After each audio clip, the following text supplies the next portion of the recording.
Ayan, welcome back again sa ating YouTube channel. So ngayon guys, tuturuan ko kayo kung paano ba mag-install ng Delta Executor dito sa cellphone.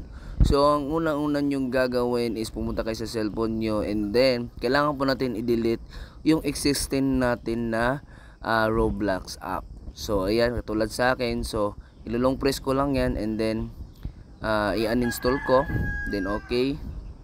Ayan, gayahan yun lang yung ginagawa ko guys. Minsan magkaiba tayo ng cellphone, no? So ayan, may mga technique din dyan para makuha nyo yung paano mag-uninstall. And then ang susunod natin gagawin is kailangan natin gumamit ng browser. Bali sa akin, ang gagamitin ko yung favorite ko na browsers, which is yung Kiwi browsers, kasi para siyang computer. Ayan, so bali guys, sundan nyo lang yung gagawin ko dito sa taas.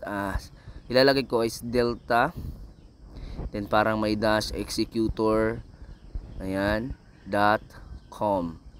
So pagkatapos nyan, meron kayo makikita na Android. Click nyo lang po yung Android na yan. So pag click nyo sa Android, tas click po natin tong X na nasa taas, which is yung ads nya, and then baba tayo kasi maglo-loading yan. Baba tayo, tapos meron tayong makikita na download button. So click lang natin yung download button na yan. So pagka-click natin diyan, mapupunta naman tayo sa ibang kadugtong niya. And meron kayong makikita na download button again. And then i-click po natin tong free download. So, ngayon ang gagawin po natin is panoorin lang po natin tong ads na to. And then pagkatapos po niya, pwede na po natin i-X yung nasa taas. Yan. Kailangan po natin tapusin yung ads na yan, no? Kasi bali yan po yung requirements nila. And then makikita kayong may lalabas na ganito, download anyway. So yan yung ang gagawin nyo, download anyway. And then click natin tong details para makita natin kung gaano kataas. So ito guys, matagal to guys. Minsan depende sa ano nyo. Click nyo lang po yan, depende sa internet. Click nyo po lang po yan, and then install. And then pagkatapos nyo installing na yan. So yung ibang installing, no, yung ibang cellphone merong pang lalabas na Android, so click nyo lang po yung Android. And then okay lang po ito, this app isn't applicable, compatible. So pero click nyo lang po okay yon. And then dito pwede na po kayong mag-login ng inyong character or inyong account nyo. And then dito maglalagin na ako. Okay, ilagin ko muna dito yung pang tutorial ko. And then ayan, so laruin na natin yung Blox Fruit, no? So kasi yun talaga yung laro natin. So isang click na ng play natin. So pagka-click ng play natin, ayan, antay-antay lang tayo guys, medyo loading siya. So ilalagay ko po yung specs ng aking CP, no, para at least meron kayong makunan. Pag lumabas tong ganito, reconnect nyo lang. So ayan, reconnect lang natin or leave and then play again. So ganun lang gagawin natin. Ilalagay ko po yung specs ng aking cellphone para alam nyo rin kung makabili kayo ng magandang cellphone na katulad sa akin na hindi naglalag pagdating sa mga ganito. Ayan, so click lang po natin yung Pirates kasi Pirates yung gusto ko. And then pagka open nyo talaga, meron kayong makikitang ganito. Ayan. Pagka open nyo, medyo matagal yan lalabas. Lalabas yung ganyan. Bale, click po natin yung may bahay na yan. Ayan. And then dito tayo mag-upload ng script. So pag upload ng script, maglalagay ako ng links sa baba. So i-click nyo lang yon. And then dito natin ilalagay yan sa upload. Mamaya lalagay po natin yan. Pero click nyo lang po yung link sa baba, and then mapupunta kayo dito. Ayan, script po ito, copy nyo lang po, merong copy dyan na button. And then balik tayo sa gameplay natin. Syempre malilive yun. And then ipi-play natin ulit yung ating laro, which is yung Blox Fruit. I-play natin ulit. Ayan. So minsan kasi guys, lumalabas yung K system nyan.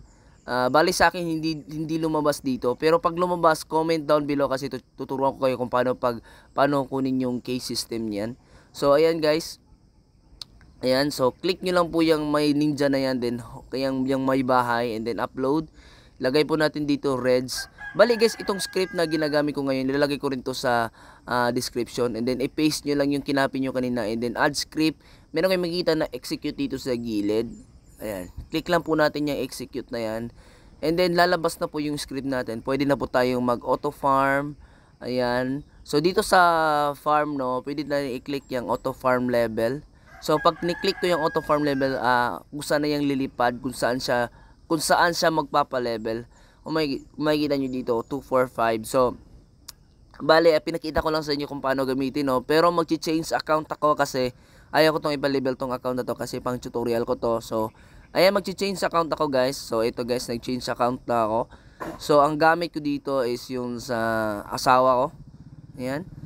So gamit ko yung account niya, and then papa-level natin kasi 23 level pa lang siya. And then click natin yung ninja na yan, yung ninja na sa taas ng ulo.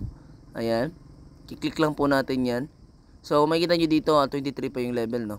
So ayan, click lang po natin, and then home, tapos nakita nyo yung reds, execute agad, and then lalabas na yon. Since na-click natin yung auto farm kanina, so automatic na siyang gagalaw kasi same device lang naman yung ginamit at nilagyan ng kumbaga naka-auto save na siya.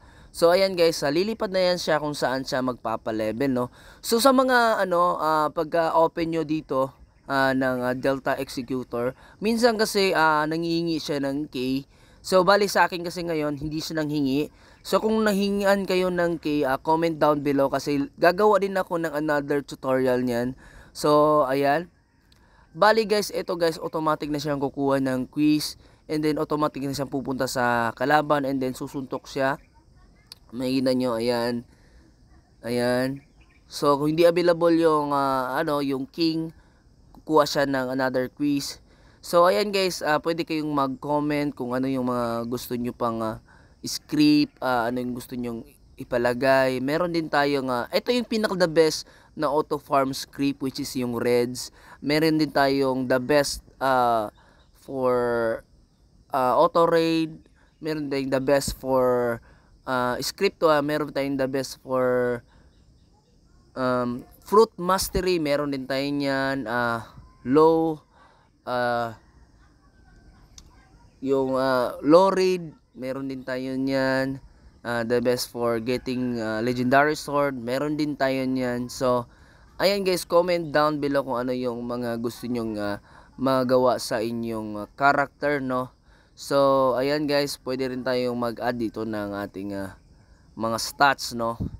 So ayan, guys, kung sabi ko nga, kung merong key system na lumabas sa inyo, comment down below kasi maghanap ako ng account na nanghihingi ng key system para at least mabigyan ko kayo ng tutorial. So ayan, guys, huwag kalimutang mag-subscribe sa ating channel para ganahan po akong mag-upload ng mga ganito. And ayan, guys, see you sa next video natin. So ayan, guys.